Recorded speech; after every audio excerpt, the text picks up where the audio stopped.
This happened to me about 2 years ago when I was driving home from New York down to Tennessee to visit one of my friends from college. I made the trip alone because I actually like driving long distance by myself. I usually just listen to podcasts or music the whole way and stop whenever I feel tired. I left early in the morning thinking I could probably make the whole drive in one shot, but by the time it got late, I realized I was way too exhausted to safely keep driving. It was around 1 in the morning at that point, and I was somewhere in Virginia off a highway I don't remember anymore. I pulled off at one of those blue sign exits that only has a gas station, a food place, and a couple old motels. I chose the cheapest motel because I honestly just needed somewhere to sleep for a few hours. The place looked pretty rough from the outside. It was one of those 2-floor motels where every room faces the parking lot. You know, the motel from every scary movie ever. Half the lights outside were out, and there were barely any cars there. Slow night, I guess. I almost left and found another place, but I was so tired, and honestly, I was looking for a bed, not some glamorous resort. The front office was behind thick glass, even though it was open. The guy working there looked like he was in his 50s. He barely even looked up when I walked in. I paid for the room, got my key card, and asked if they had many vacancies. He said most of the rooms upstairs were empty. I remember that because it made me feel a little better knowing there wouldn't be people making noise all night. Oh boy, the irony of that. My room was on the 2nd floor near the far end of the building. The room was old-fashioned, but for the money, that was expected. There was a weird smell to be expected in an old hotel or motel. The room was humid as hell, but the AC made such a horrible rattling noise that I just left it off. I honestly considered just sleeping in my car instead, but I was already there and too tired to care anymore. I locked the door, shut the blinds. I took a shower and laid down on the bed with the TV on low volume. I was in bed for around 20 minutes before I started hearing arguing next door. Sounded like a couple fighting. Oh great. The walls were thin enough that I could hear muffled voices, but not clearly enough to make out full sentences. I was annoyed because I thought it was going to keep me awake all night.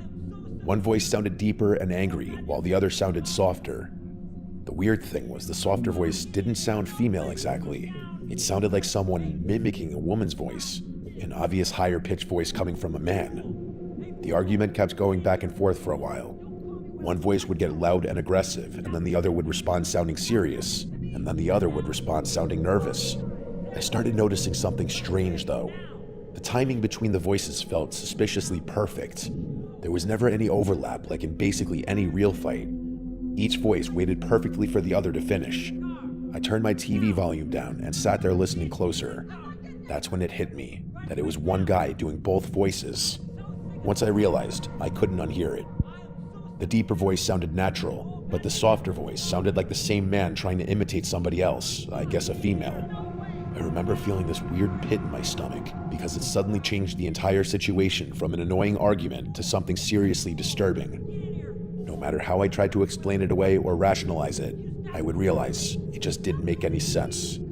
The so-called argument kept going for another few minutes before suddenly stopping completely for there to just be silence. I remember laying there staring at the ceiling, hoping maybe the guy had finally gotten tired of whatever the hell he was doing. Then I heard a few slow knocks on the wall beside my bed. A fist hitting the wall like you'd knock on a door. My head shot to the left. Then I heard this muffled voice through the wall saying, "I hear you in there." I held my breath. Then the guy knocked again and said the same thing again, like he was waiting for acknowledgement. He was trying to do some creepy, playful voice, like he found something funny. I wasn't having any of this. I grabbed the remote and turned the TV volume up, trying to drown him out. For maybe 30 seconds, there was no sound at all. Then I heard the vibration of a door opening outside. Hearing that instantly made my heart start racing because I knew he had left his room. I muted the TV and listened carefully.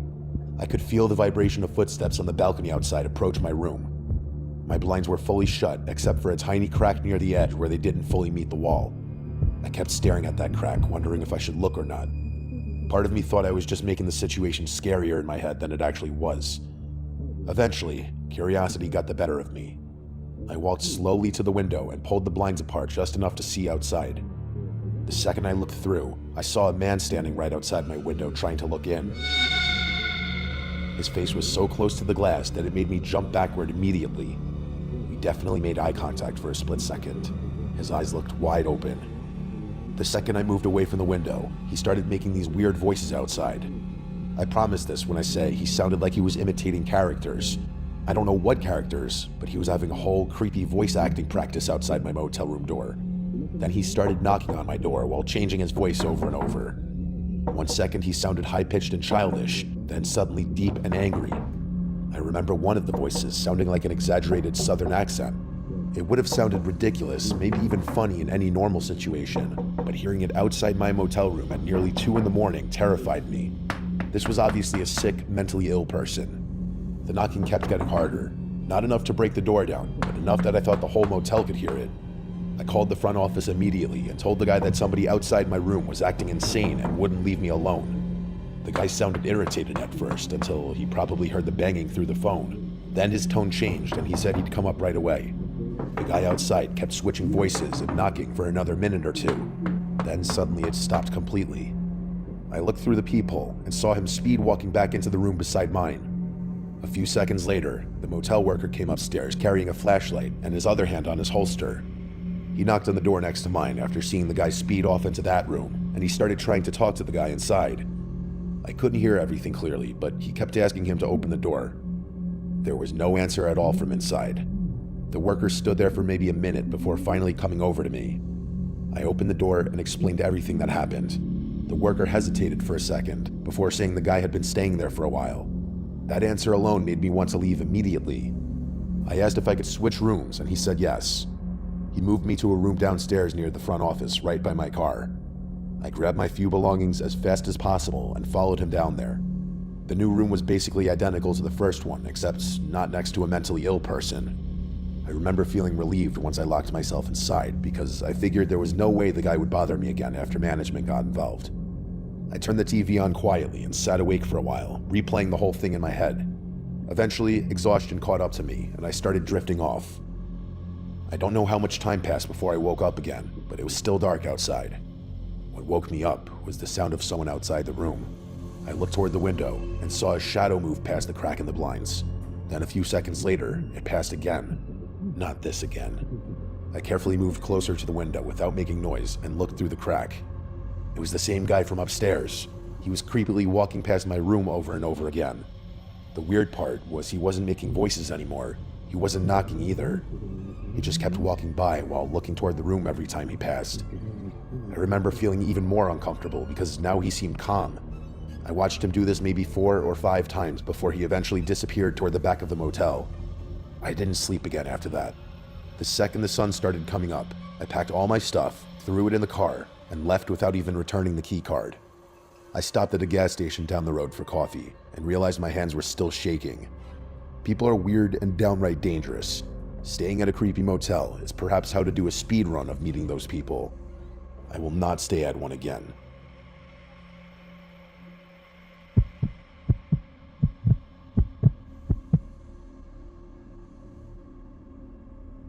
So just to preface, this happened in 2022 when I was a freshman in college. I'm from Central Texas and went to Texas State University. My family had to come pick me up from my dorm during spring break so we could go on a road trip to Oklahoma. Why Oklahoma? Well, there's a lot of Native American history there, and my stepmom has some Native American ancestry. Anyway, we spent some time in Oklahoma before deciding we were kind of bored there, so we drove to Branson. This road trip was only us girls, so my dad did not come with us. It was me, my 3 sisters, my stepmom, and my grandma. Once we finished up in Branson and the week-long break was coming to an end, we started our drive back to my college. The drive obviously couldn't be done in one night alone, so around 8 p.m., we decided to stop at a random motel on the side of the highway to get some sleep. We checked in and paid, but before settling in, we decided to get some pizza. Before leaving, we dropped our stuff off in our rooms. My grandma called us asking what the room number was so she could change real fast. We were standing in the lobby when she called, and my sister told her the room number out loud. That's when I noticed this man just standing at the entrance of the building. I'm very hyper-aware of things because I'm scared of everything, so I always scan around and make sure nothing feels out of the ordinary. This man was wearing a black knitted sweater and black pants. I asked my sister why she thought he was standing there like that without doing anything. She brushed it off, but I didn't. At that point, I started getting even more nervous because I realized she had just said our room number out loud while this man could clearly hear her since the motel wasn't very big at all. We had to walk past him to leave, and when we did, I made eye contact with him that still sends shivers down my spine to this day, but that was it for the moment. We came back around 10 or 11 p.m. By then, we were exhausted from driving all day and just wanted to sleep. Me and my two sisters walked into the motel while my other sister, stepmom, and grandma stayed outside getting things from the car. When we walked in, I saw that guy again. This time, he was sitting in the far back corner of the lobby where there were TVs. That whole section was dark with no lights on. He was just sitting there doing nothing. That freaked me out even more. To make things worse, my grandma called again asking for the room number, and once again, my sister said it out loud right in front of the man. I started walking a little faster and noticed the man was now on his phone talking to someone. I couldn't hear what he was saying because he was whispering. We went up to the second floor where our rooms were. Two of my sisters were in one room, and my other sister, stepmom, and grandma were in another room. The rooms weren't directly next to each other. There was one room separating them. We went into our room, and everything seemed fine for a little while. We were just laying on our phones getting ready for bed. Maybe 20 minutes later, we heard a knock on the door. I had already been telling my sisters how scared I was, so this immediately freaked me out because I thought it was that creepy man from downstairs. Thankfully, it was my stepmom. The second we opened the door, she rushed inside. That instantly triggered alarm bells in my head. I asked her what happened. She told us to start packing immediately, and I could tell she was dead serious. So we started packing. While we were packing, she explained that she had opened her door to put some trash outside and was suddenly face to face with a man standing silently against the wall right beside the door. When she opened it, he didn't even look surprised. He just stared at her for a second. Then she said the worst part. After staring at her, he calmly walked into the room separating our two rooms. That completely sent me over the edge. We all started leaving the motel while my stepmom went to the front desk to ask for a refund. Surprisingly, they actually gave her one after she explained the situation. After that, we walked outside, only to see the same guy stepping out of the elevator and heading back into the lobby. Once outside, we noticed another man who looked like he was trying to break into cars, and when I say that, I mean it. He had his hands cupped against windows looking inside, pulling on door handles and jiggling them trying to open the doors. I was so shocked by everything happening that I caught myself just standing there frozen. I guess we were being kind of loud because he suddenly looked over at us while we were getting into the car. He then looked toward the motel entrance and motioned his head like he was signaling someone to come outside. Thank God by then we had all gotten into the car already because I watched all of this happen from the window. The first creepy guy I had noticed earlier walked outside and started talking to the other men while they kept looking over at our car. We still hadn't driven away yet because my stepmom had called my dad to explain what was happening, and honestly, we didn't even know where to go at that point or who would take us in that late at night. Then a third man appeared. At that point, there were now 3 men slowly walking toward our car. I begged my stepmom to start driving. I guess she was panicking and didn't know what to do because everyone in the car was yelling at her to go. We finally sped off and kept driving until around 3 a.m. before finding another motel to stay at. That motel had roaches, but honestly, I'd take roaches over what we just escaped from. I still don't know what those men were planning to do, or if they even had a plan at all, but based on the way that first man acted all night, I'm incredibly glad we left before finding out.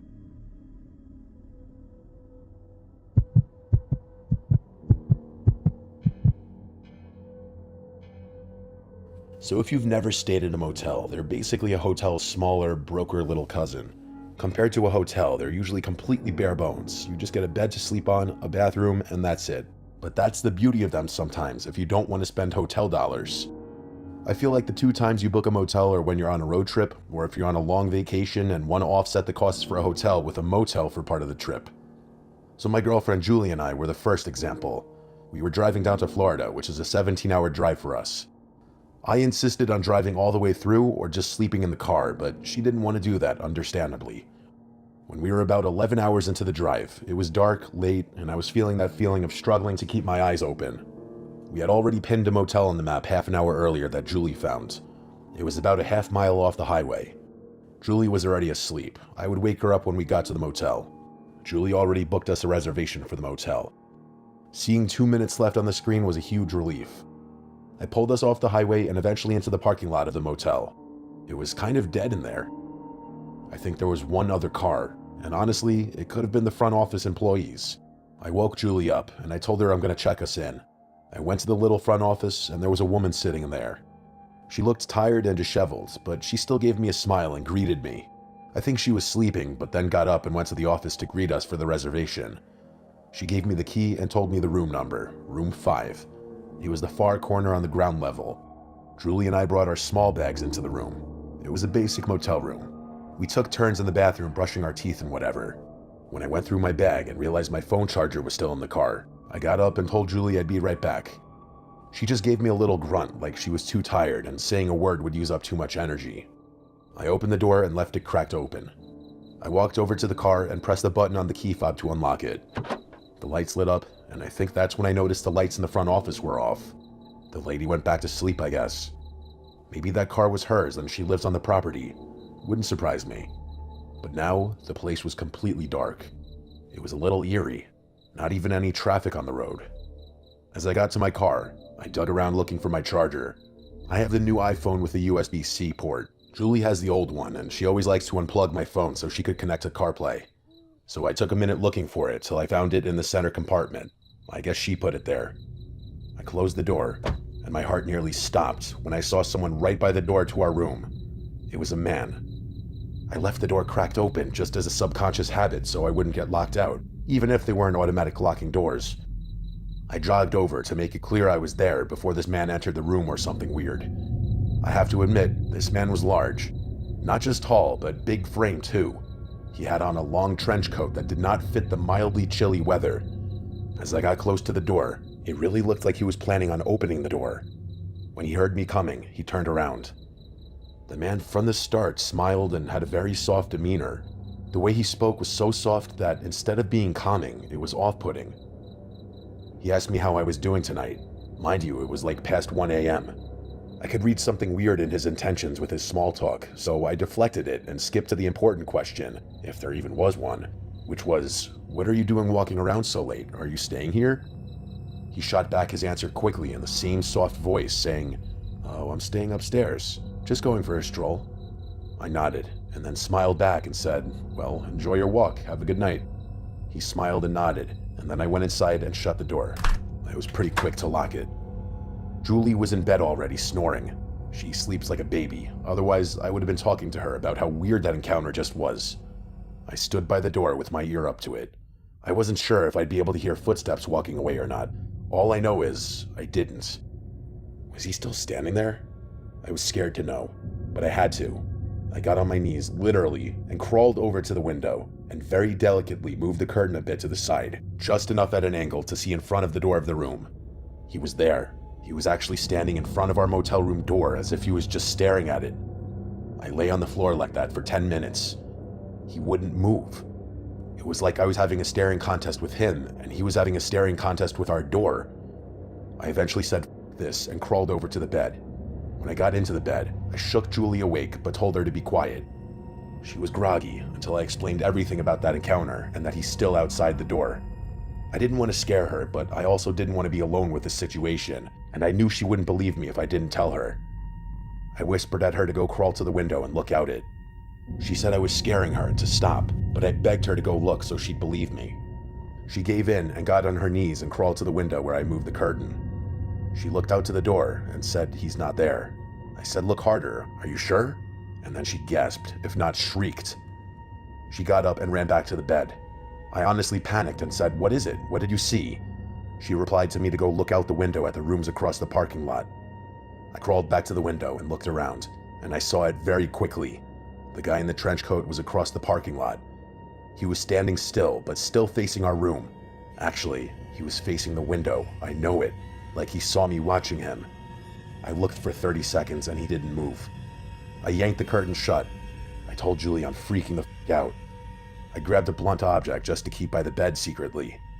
I didn't want Julie seeing that and realizing I was expecting things to get physical. We waited in the bed for like an hour, and at some point in that time, we thought we heard footsteps walk by outside, but we couldn't be sure. All I know is we both agreed we heard something outside by the window. The terrifying thought that he was outside our window the entire time was actually sick. Part of me just sensed it, that he was right outside. It was so late at this point, and we were so shot from the drive that I think we just faded away without realizing it. We woke up the next morning, actually relieved we made it through the night. We put our stuff in the car, and I went to the front desk. The same lady was there. I think she owned the place. I returned the key and told her about the man in the trench coat, and how he was creepily walking around and then standing outside our door for 10 minutes. The woman looked scared and surprised when I told her this. She said she knew of no such man. She also said we were the only guests that night. When I asked, she said she had no cameras either. Julie and I thanked the woman, and we got the f*** out of there. I almost felt bad for that woman, leaving her there alone. But honestly, Julie and I didn't want to be there another second. It was just an extremely strange night. A once-in-a-lifetime creepy experience that we'll forever tell at gatherings.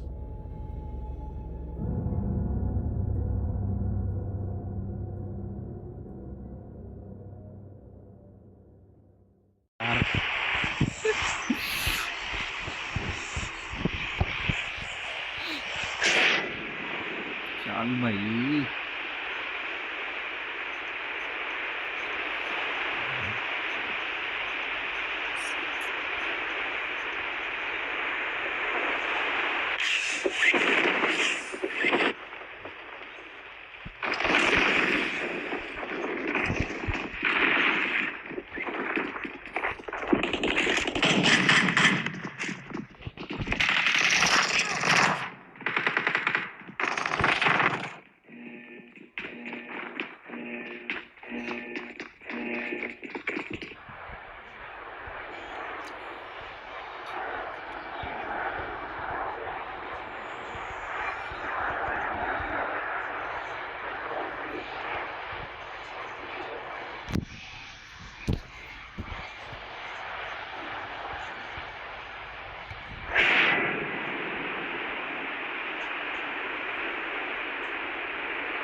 Enemies ahead!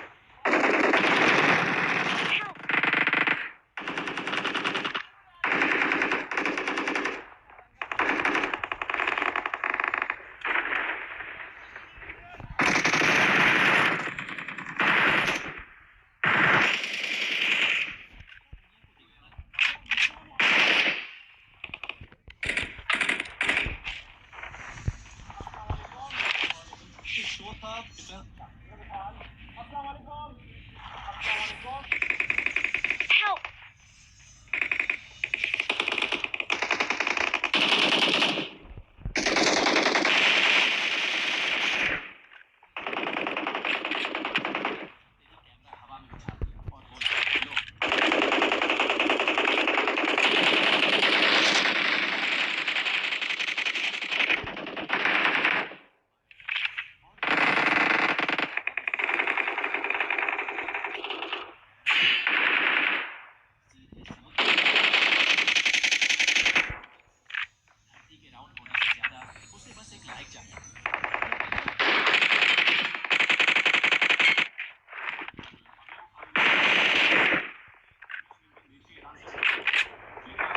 Awesome.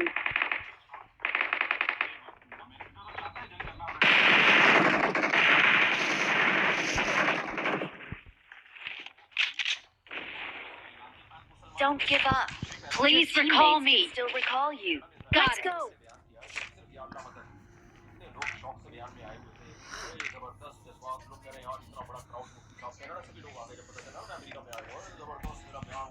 Shukriya. Awesome. होशियार रहना. Okay. I'm recalling a teammate. Thanks. Help!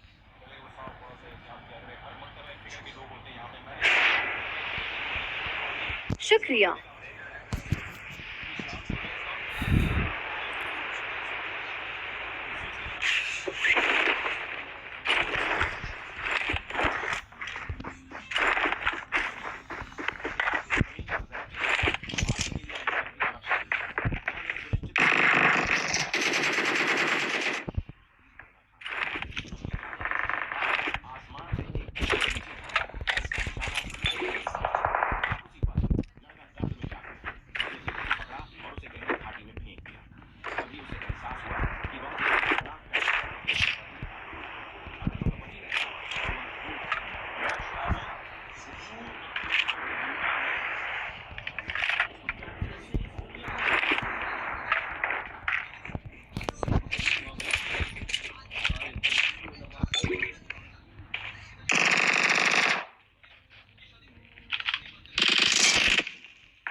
I got supplies.